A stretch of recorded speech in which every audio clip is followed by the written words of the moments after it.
ఓం శుక్లాంబరధరం విష్ణుం శశివర్ణం చతుర్భుజం ప్రసన్నవదనం ధ్యాయేత్ సర్వవిఘ్నోపశాంతయేత్ అగజానన పద్మార్కం గజాననమహర్నిశం అనేకదంతం భక్తానాం ఏకదంతముపాస్మహే సర్వమంగళమాంగళ్యే శివే సర్వార్థసాధకే శరణ్యే త్రయంబకే గౌరి నారాయణి నమోస్తుతే శాంతాకారం భుజగశయనం పద్మనాభం సురేశం విశ్వాకారం గగనసదృశం మేఘవర్ణం శుభాంగం లక్ష్మీకాంతం కమలనయనం యోగిహృద్యానగమ్యం వందే విష్ణుం భవభయహరం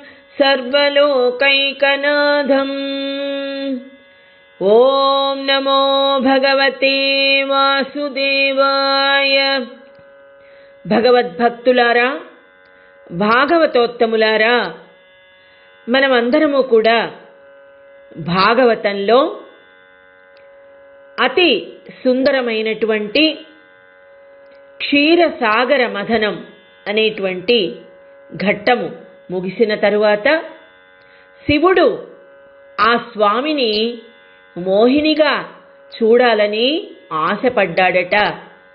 ఆ స్వామి తన మోహిని అవతారాన్ని చూపించి శివుడిని రంజింపచేస్తూ ఉన్నాడు. దానిని గురించి మనము వింటూ ఉన్నాం కదా. అలాగే అన్నమాచార్యుడు కూడా తన కీర్తనలలో శృంగారమూర్తిగా ఆ స్వామిని చాలాసార్లు అభివర్ణించారు.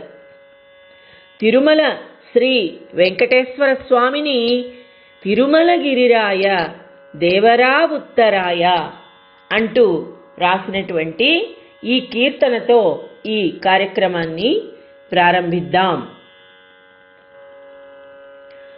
తిరుమలగిరిరాయ దేవరా ఉత్తరాయ సురత విన్నాణరాయ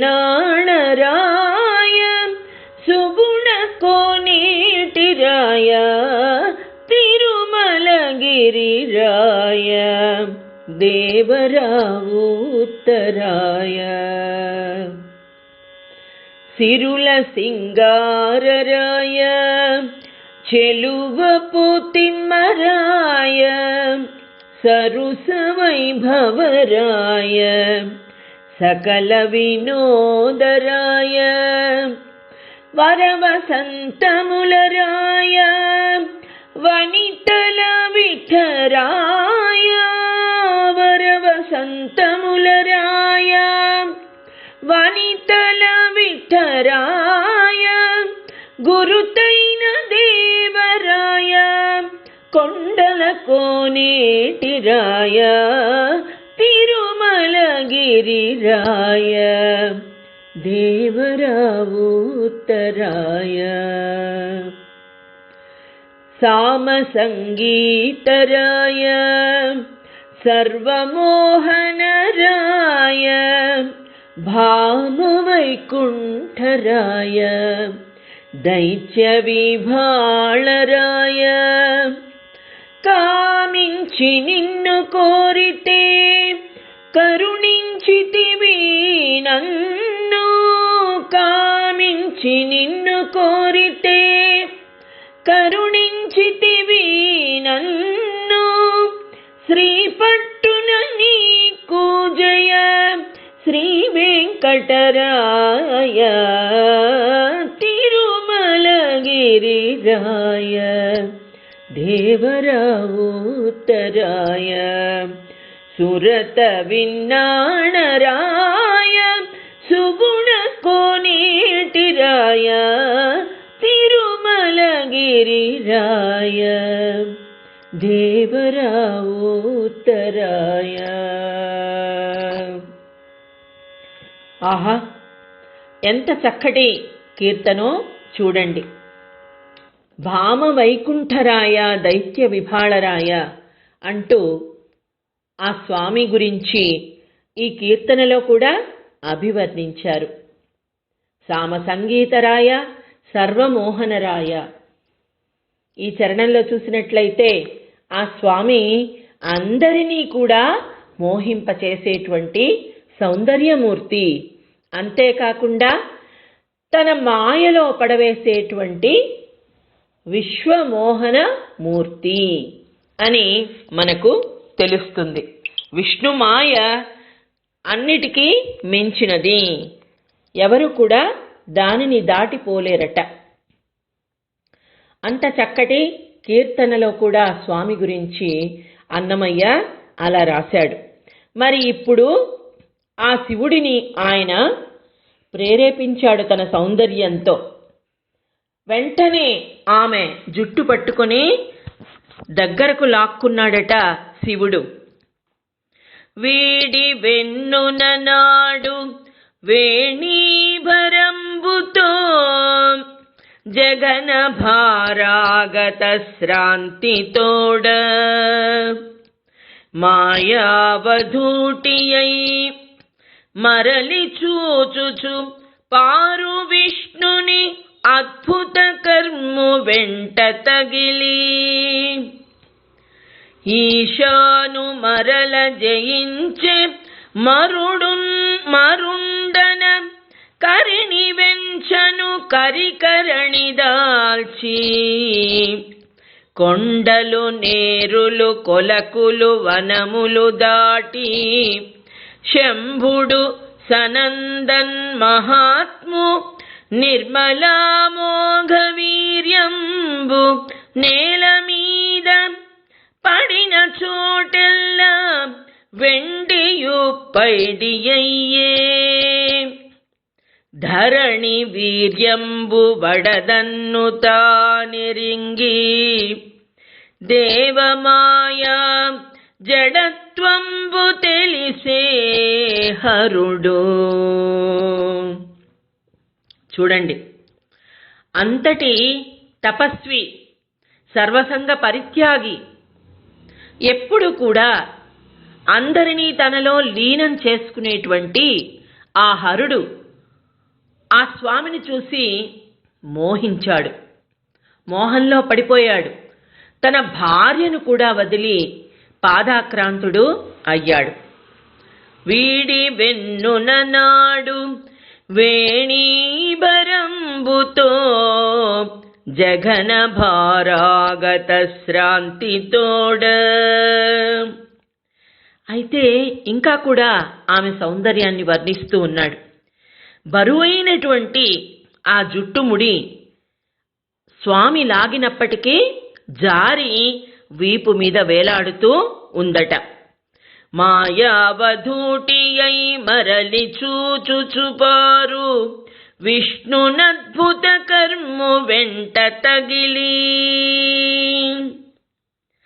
అలా ఆ మోహిని అవతారంలో ఉన్నటువంటి విష్ణువు వెనక్కి తిరిగి చూస్తూ ముందుకు సాగిపోతూ ఉన్నాడట. అప్పుడు మళ్ళీ వెంటనే అద్భుత కర్ము వెంట తగిలి ఈశాను మరల జయించే మరుండన. మన్మధుడు అతనిని విడవకుండా జయించాడా శివుడిని అన్నట్లుగా ఉందట మనకు చూస్తూ ఉంటే. అంటే విష్ణుమూర్తి తడబడుతూ అడుగులేస్తూ ఉన్నాడు. ఆ విష్ణుమూర్తి వెనకే శివుడు కూడా వెన్నంటి పరిగెడుతూ ఉన్నాడట. అంటే చెప్పాం కదా మనము, కామము అన్నది లజ్జను ఎరుగదు, లజ్జను దాటి ప్రవర్తిస్తుంది. ఇక్కడ కామంతో ఆ శివుడికి ఏమీ తెలియటం లేదు, విష్ణువును తరుముకుని వెళుతూ ఉన్నాడట. కరిణి వెంచను కరిణి దాల్చి, అదే మళ్ళీ ఇక్కడ చెబుతూ ఉన్నాడు. ఆడవేణుగు వెంట మదగజం ఏ విధంగా వెళుతుందో ఆ విధంగానే పరిగెడుతూ కొండలు నేరులు కొలకులు వనములు దాటి శంభుడు సనందన్ మహాత్ము నిర్మలా మోఘ వీర్యంబు నేల మీద. చూసారా, అలా వెనకల మోహంతో కొండలు, నదులు, చెరువులు, అడవులు అన్నీ దాటి వెళుతూ ఉన్నాడట. అయితే సాక్షాత్తు ఆ మహాశివుడి యొక్క వీర్యము భూమి మీద పడిందట. ఎక్కడైతే ఆ వీర్యం పడిందో ఆ అంతా కూడా బంగారుమయమై పోయిందట. వెండి బంగారుమయము. పడిన చోటెల్ల వెండియు పడి అయ్యే ధరణి వీర్యంబు వడదన్ను తానిరిగి దేవమాయా జడత్వంబు తెలిసే హరుడు. ఎప్పుడైతే ఆ భూమి మీద వీర్యం పడిందో అప్పుడు ఈ లోకంలోకి వచ్చాడట శివుడు. ఆహా, ఎంత మోహము కలిగినా సరే ఈ భూమి మీద వీర్యాన్ని పడవేయకూడదు, అది చాలా పాపము అన్న విషయము అప్పుడు ఆయనకు తెలిసిందట. నేను ఎంత మోహంలో పడిపోయాను అని అప్పుడు తెలుసుకున్నాడట. ఆ భూపతనం కావడంతో శివుడు తన్ను తాను తెలుసుకున్నాడు. నేనెవరిని అసలు? సాక్షాత్తు పరమశివుడిని. నేను విభూతి రాసుకుని తపస్సు చేసుకునేటువంటి మహాతపస్విని. ఇదంతా మిథ్య. కామ, క్రోధ, లోభ, మోహ, మద, మాత్సర్యాలు ఏవి కూడా నన్ను జయించలేవు కదా. అట్లాంటిది నేను మోహంలో పడ్డానే, ఇదేమిటి అని విష్ణుమాయ ఇదంతా కూడా, అంటే నన్ను పడవేయగలిగిన వాడు విష్ణు ఒక్కడే అని అప్పుడు తెలుసుకున్నాడు. ఆయన పరమశివుడు కాబట్టి తెలుసుకోగలిగాడు. అందరికీ తరం కాదు విష్ణుమాయను తెలుసుకోవడం. జగదాత్మకుడగు శంభుడు మగిడెను హరినెరిగి తనదు మాహాత్యమునన్ విగతత్రపుడై నిలిచెను మగువతనంబుడిగి హరియు మగవాడయ్యన్. చూసారా, జగదాత్మకుడగు శంభుడు, ఆయన కూడా జగద్రూపుడు ఆ శివుడు. విష్ణువును తెలుసుకుని వెనక్కు తిరిగాడట. చిచి, నేను ఒక మగవాని వెంట పరిగెడుతున్నానా, ఎంత తెలివి తక్కువతనము అని వెనక్కు తిరిగాడు.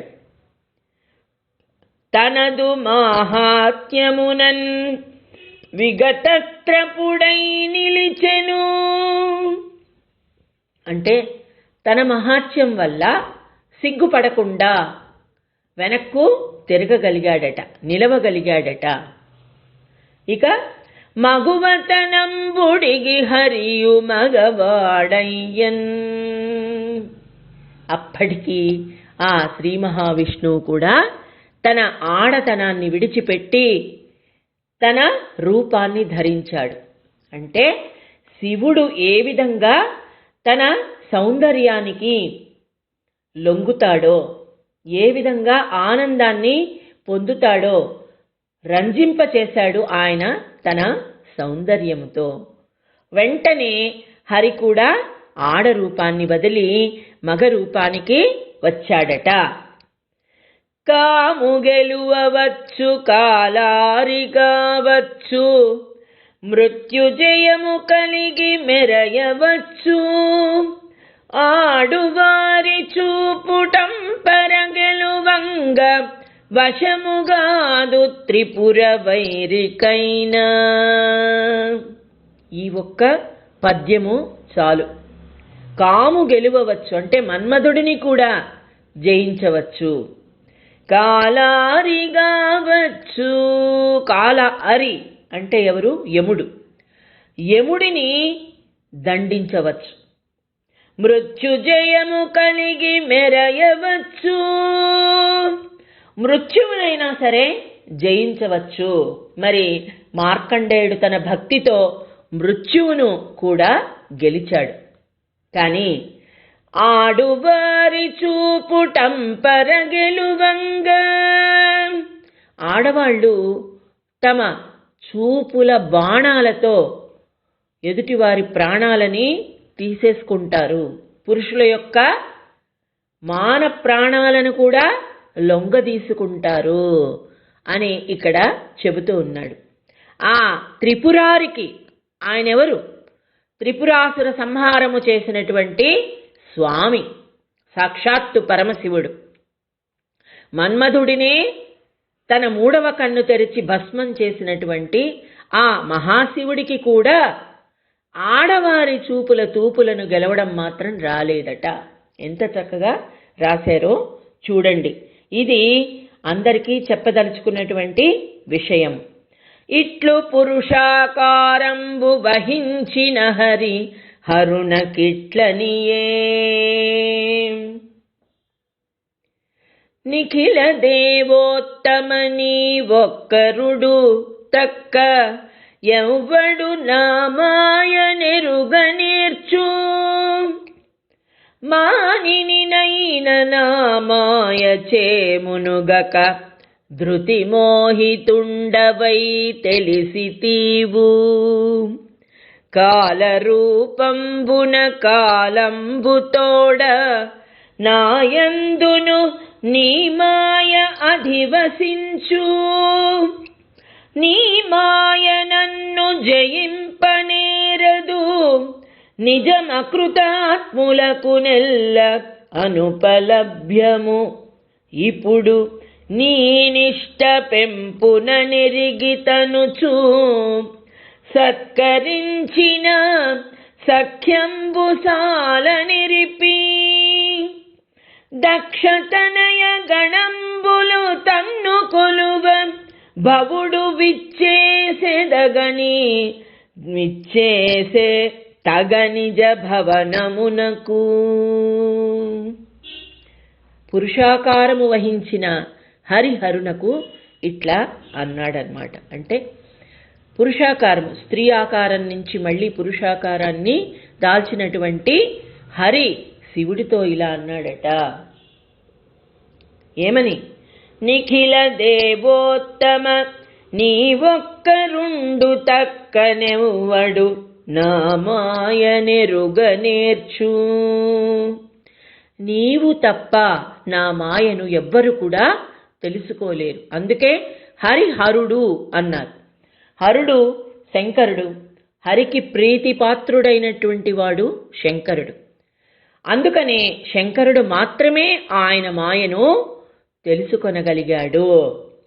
మానినైన నా మాయ చేమునుగక ధృతి మోహితుండవై తెలిసితీవు. అంటే ధృతి మోహితుండవై తెలిసితీవు. నా మాయలో నీవు పడకుండా ధైర్యంగా ఈ మోహాన్ని గుర్తించావు. మోహితుడవు కాలేదు, ఈ మోహంలో పడలేదు. నిజమేమిటో నీవు కాబట్టి తెలుసుకోగలిగావు పరమశివ అంటూ ఉన్నాడు. కాలరూపంబున కాలంబుతోడ నాయందును నీ మాయ అధివసించు. కాలరూపంలో, తగిన కాలంలో నాలో కూడా నీ మాయ నిలుస్తుంది అంటూ ఉన్నాడు. అంటే నీ మాయ నా మాయ, ఈ రెండు ఒకదానినొకటి జయిస్తూ ఉంటాయి ఎప్పుడు. నీ మాయ నన్ను జయించలేదు, కానీ అజ్ఞానులకు మాత్రం అసాధ్యమైనటువంటి నా మాయను ఇప్పుడు నీవు గ్రహించావు అని గౌరవించాడు. చూసారా? అంటే అజ్ఞానులకు మాత్రం అసాధ్యమైనటువంటిది నా మాయ. జ్ఞానులు మాత్రమే నా మాయను తెలుసుకోగలరు. నీ మాయా నాటకమే జగతి అని నాయనమ్మ రాసింది. నీ మాయనే తెలియగలనా బ్రహ్మేంద్రాదులైనా తెలియరు పటుతరముగని మటు మాయలను. అంటే నేనెటుల నేర్తునిక ఎవరిని వేడుదు అని నాయనమ్మ ఆర్తిగా రాసుకుంది. ఆ మాయను ఎవ్వరు జయించగలరు అంటే పూర్తిగా జ్ఞానాన్ని కలిగినటువంటి వారు మాత్రమే ఆ స్వామి మాయను దాటి స్వామిని చేరుకోగలరు. ఆ విష్ణు మాయ అన్నది మధ్యలో కప్పేస్తుంది ఆ స్వామిని తెలుసుకోవాలంటే. నీవు కాబట్టి గ్రహించావు అని చెబుతూ ఉన్నాడు. దక్షతనయ గణంబులు తన్ను గొలువ భవుడు విచ్చేసెతగ నిజ భవనమునకు. అయితే తను కూడా తెలుసుకున్నాడు. గౌరవంగా ఆ స్వామికి నమస్కరించి, స్వామి, నీ మాయను నేను మొదట గ్రహించలేకపోయాను, ఇప్పుడు గ్రహించాను అని తన భార్య అయినటువంటి పార్వతితో, ప్రమద గణాలతో, అందరితో కలిసి తన నిజ భవనానికి వెళ్ళిపోయాడట పరమశివుడు. పారావారము త్రచ్చుచో గిరి సముద్యద్భారమై కచ్చపాకారుండైన రమేషు వర్తనమునా కర్ణింప కీర్తింప సంసారాంభోనిధిలో మునుంగు కుజనుల్ సంశ్రేయమున్ పొంది విస్తారోదార సుఖంబు చెందుదురు తథ్యం బెంతయును భూవర. ఇక్కడ సుఖమహర్షి ఈ కథనంతా వివరిస్తూ, పారావారము త్రచ్చుచో, ఆ సముద్రాన్ని మధించారు. దేనికోసము? అమృతం కోసం. ఇక్కడ మన సంసారమనే సముద్రాన్ని మధించాలి. దేనికి? అమృతమనేటువంటి జ్ఞానాన్ని సంపాదించుకోవడానికి. అక్కడ స్వామి గిరి సముద్యద్భారమై, కొండ బరువు కాగా ఇక్కడ తాబేలు రూపాన్ని ధరించి ఆ స్వామి విష్ణువు దానిని పైకి లేవనెత్తాడు. ఇక్కడ సంసార సముద్రమనే దాన్ని దాటడానికి జ్ఞానమనే అమృతాన్ని తరచి మనము పొందడానికి అక్కడ స్వామి తాబేలు అవతారాన్ని ఏ విధంగా ఎత్తి గిరిని మోసాడో, ఇక్కడ ఆ స్వామి యొక్క నామ సంకీర్తనతో మనము ఈ సంసారం అనేటువంటి సముద్రాన్ని మధించి ఆ స్వామి సంకీర్తనలో మునిగి ఆయనను సేవిస్తూ అందరూ కూడా మనము జ్ఞానమనే అమృతాన్ని సంపాదించుకోవాలి. అది మనము ఇక్కడ తెలుసుకోవాలి. ఆ విష్ణువు యొక్క చరిత్రాన్ని ఎవరైతే వింటారో, ఆకర్ణింప కీర్తింప సంసారాంభోనిధిలో మునుంగు కుజనుల్, ఈ చరిత్రను విన్నా చదివినా క్షీరసాగర మథనం అనేటువంటి మధ్యలో ఈ ఘట్టాన్ని ఎవరైనా సరే చదివినా విన్నా సంసార సముద్రంలో మునిగిపోయినటువంటి అల్పులు ఎప్పుడు మునిగిపోతారు. మునిగిపోకుండా ఉండాలి అంటే ఆ స్వామి యొక్క నామాన్ని విడువకుండా భజిస్తూ ఉండాలి. అదే మనల్ని తీరానికి దాటించేటువంటి మోక్ష మార్గము అని చెప్తూ ఉన్నాడు ఇక్కడ. సంశ్రేయమున్ బొంది విస్తారోదార సుఖంబు చెందుదురు తథ్యం బెంతయున్ భూవరా. క్షేమాన్ని, శ్రేయస్సును పొందుతారు.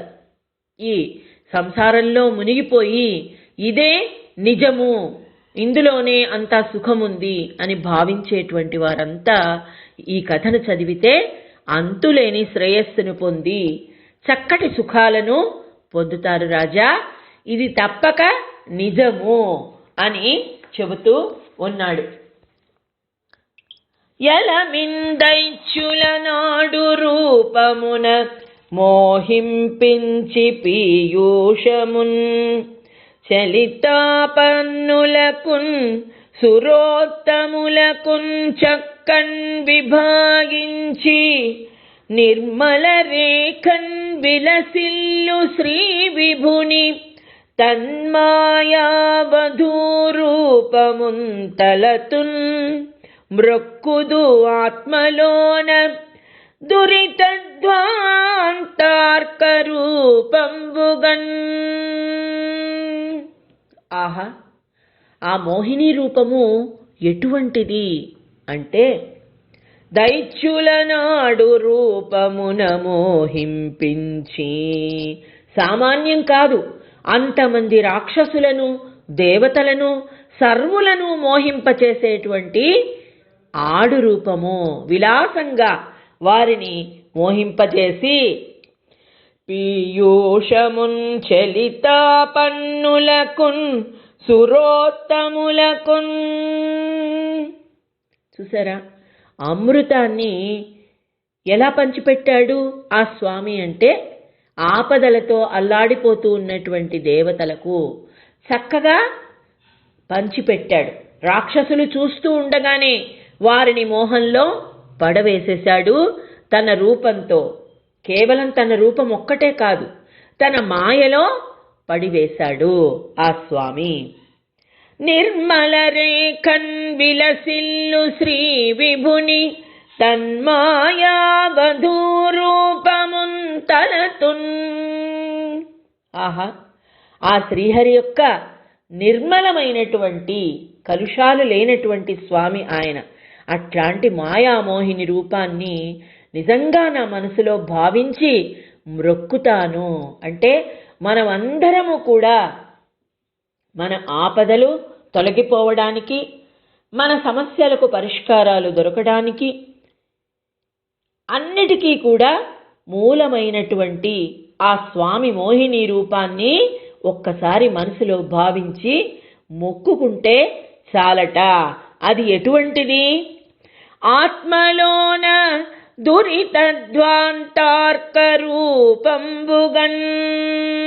దురితధ్వాంతార్క అంటే దురితం, పాపము అనేటువంటి చీకటులను తరిమి తరిమి కొట్టేటువంటిదట ఆ స్వామి రూపము. ఆ స్వామి నామం ఎటువంటిదో మనం తెలుసుకున్నాం ప్రహ్లాదుని ద్వారా, ప్రహ్లాద చరిత్రలో. ఇక్కడ మోహిని రూపముతో మనలో ఉన్నటువంటి పాపపు చీకటులను పారద్రోలుతాడట స్వామి తన రూపంతో అని చెప్పి శుకుడు ఈ విధంగా చెబుతూ ఉన్నాడు. నరవరాధీశ ఇప్పుడు నడుచుచున్నవాడు సప్తమమనువు వైవస్వంతుడు శ్రాద్ధదేవుడనందగు జనవరేణ్య పదురు నందనులతనికి ప్రకట బలులు. ఓ రాజా, ఇప్పుడు జరుగుతున్నది 7వ మన్వంతరం, వైవస్వతమనువు. అతనిని శ్రాద్ధదేవుడని కూడా అంటారు. అతనికి 10 మంది కొడుకులు ఉన్నారు. వారు ఇక్ష్వాకుడు, అభగుడు, దృష్టుడు, శర్యాతి, అరిష్యంతుడు, నాభాగుడు, దిష్టుడు, కరూషకుడు, పృషధ్రుడు, వసుమంతుడు అనేటువంటి ఈ 10 మంది రాజులు 7వ మన్వంతరంలో ఉన్నారట. పురంధరుడనేవాడు ఇక్కడ ఇంద్రుడట. ఆదిత్యులు, మరుత్తులు, అశ్వినులు, వసువులు, రుద్రులు అనే పేర్లు కలవారు అక్కడ దేవతలట 7వ మన్వంతరంలో. గౌతముడు, కశ్యపుడు, అత్రి, విశ్వామిత్రుడు, జమదగ్ని, భరద్వాజుడు, వశిష్ఠుడు వీరు సప్తర్షులు. వారిలో కశ్యపునకి అదితి యందు విష్ణువు వామనుడిగా జన్మించబోతూ ఉన్నాడు. వామనావతారం గురించి మనము తర్వాత తెలుసుకుంటాం కదా, దానికి ముందు ఈ విషయం తెలుసుకోవాలి. ఆ కారణంగానే ఇంద్రునికి తమ్ముడు అయ్యాడు స్వామి. ఎందుకంటే ఆ ఇంద్రుడు కూడా కశ్యపుని పుత్రుడు కాబట్టి. ఇప్పటికి 7 మన్వంతరాలు అయ్యాయి. ఇక మీదట శ్రీహరి పరాక్రమం ఎటువంటిదో మనము చెప్పుకుందాం అని అంటూ ఉన్నాడు ఇక్కడ శుక మహర్షి.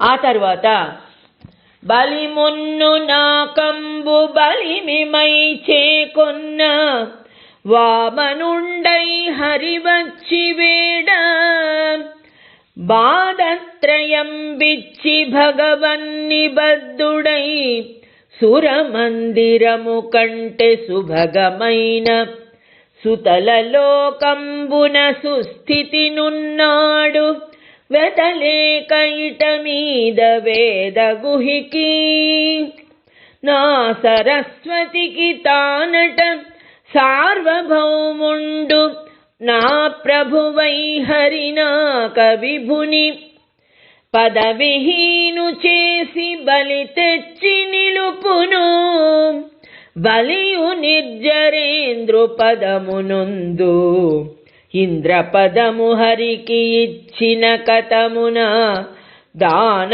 ఫలము సెడదు ధరణినాథ. అయితే విరోచనుని కొడుకైనటువంటి బలి చక్రవర్తి తర్వాత ఇంద్రుడవుతాడు అని చెప్పి ఇలా అంటూ ఉన్నాడు. పూర్వం బలి మున్ను నాకంబు బలిమిమై చేకొన్న స్వర్గాన్నంతా కూడా తన అధీనంలోకి తెచ్చుకున్నాడు బలిచక్రవర్తి. దానిని హరి వామనుడై వచ్చాడు. వచ్చి 3 అడుగులు దానం అడిగాడు. అయితే భగవంతుడి ఆజ్ఞకు బద్ధుడైనటువంటి వాడు ఆ బలిచక్రవర్తి ఆజ్ఞకు బద్ధుడై అన్ని లోకాలను కూడా అతనికి ఇచ్చేశాడు. సుతల లోకంబున సుస్థితి నున్నాడు, పాతాళ లోకానికి వెళ్ళిపోయాడు. అన్ని లోకాలు ఇచ్చేసి పాతాళ లోకానికి వెళ్ళి చీకు చింత లేకుండా ఉన్నాడట. అంటే తృప్తింజందని మనుజుడు సప్తద్వీపంబులందు చక్కంబడునే అని పెద్దవాళ్ళు మా నాయనమ్మ చెప్పేవాళ్ళు ఎప్పుడు కూడా. అది కూడా మనం గుర్తుపెట్టుకోవాలి. అన్ని లోకాలను కూడా 3 అడుగుల రూపంలో బలిచక్రవర్తి దానమిచ్చి పాతాళ లోకంలోకి వెళ్ళి చీకు చింత లేకుండా హాయిగా ఉన్నాడట. ఇట మీద వేద గుహికి ఆ సరస్వతికి తానట సార్వభౌముండు. రాబోయే కాలంలో వేదగుహ అనే వానికి సరస్వతి అనే భార్య యందు మళ్ళీ శ్రీహరి సార్వభౌముడు అనే పేరుతో పుట్టి ప్రభు అవుతాడు అని చెప్తున్నాడు. అయితే పదవిహీను చేసి బలి తెచ్చి నిలుపును, ఇప్పుడున్నటువంటి ఇంద్రుని మళ్ళీ పదవీచ్యుతిని చేస్తాడు ఆ శ్రీహరి. మళ్ళీ సార్వభౌముడని పేరుతో పుట్టి ప్రభు అవుతాడు. ఇంద్ర పదవిని మళ్ళీ హరికి దానంగా ఇచ్చిన కారణంగా బలి తిరిగి ఇంద్ర పదవిని పొందుతాడు. అంటే దానం యొక్క విశిష్టతను మనము తెలుసుకోవాలి. పుణ్యం కొద్దీ పురుషుడు, దానం కొద్దీ బిడ్డలు అని కూడా పెద్దవాళ్ళు చెప్తారు. మనం చేసుకున్న పుణ్యం కొద్దీ పురుషుడు భర్త మనకు లభిస్తాడట. మనం చేసుకునే దాన ధర్మాల బట్టి మన పిల్లలు చక్కగా వృద్ధిలోకి వస్తారు అని చెప్తారు. అయితే ఎవరెవరి కర్మానుసారమో వారు ఫలితాన్ని అనుభవిస్తూ ఉంటారు. ఇక్కడ దానం చేసినటువంటి ఫలితం ఎప్పుడు ఊరికే పోదు కాబట్టి బలి తన పదవిని మళ్ళీ పొందుతాడు రాజా అని చెబుతూ ఉన్నాడు. అయితే ఈ చరిత్రను మనము వచ్చేటువంటి ఒక మళ్ళీ ఘట్టంలో, వామన ఘట్టంలో మనము తెలుసుకుందాం. ఒక్కటి మనము గుర్తుంచుకోవాలి, ఎప్పుడు కూడా ఆ స్వామి యొక్క నామస్మరణను మానకుండా మన కర్తవ్యాన్ని సక్రమంగా నిర్వర్తిస్తూ ఉన్నట్లయితే తప్పకుండా ఆ స్వామి మనకు సహాయపడతాడు. ఆ స్వామినే వేడుకుందాం. ఓం సహనా భవతు సహనౌ గుణత్తు సహ వీర్యం కరవావహై తేజస్వినావతీతమస్తు మా విద్విషావహై. ఓం శాంతి శాంతి శాంతి. లోకాః సమస్తాః సుఖినో భవంతు, సమస్త సన్మంగళాని భవంతు. స్వస్తి.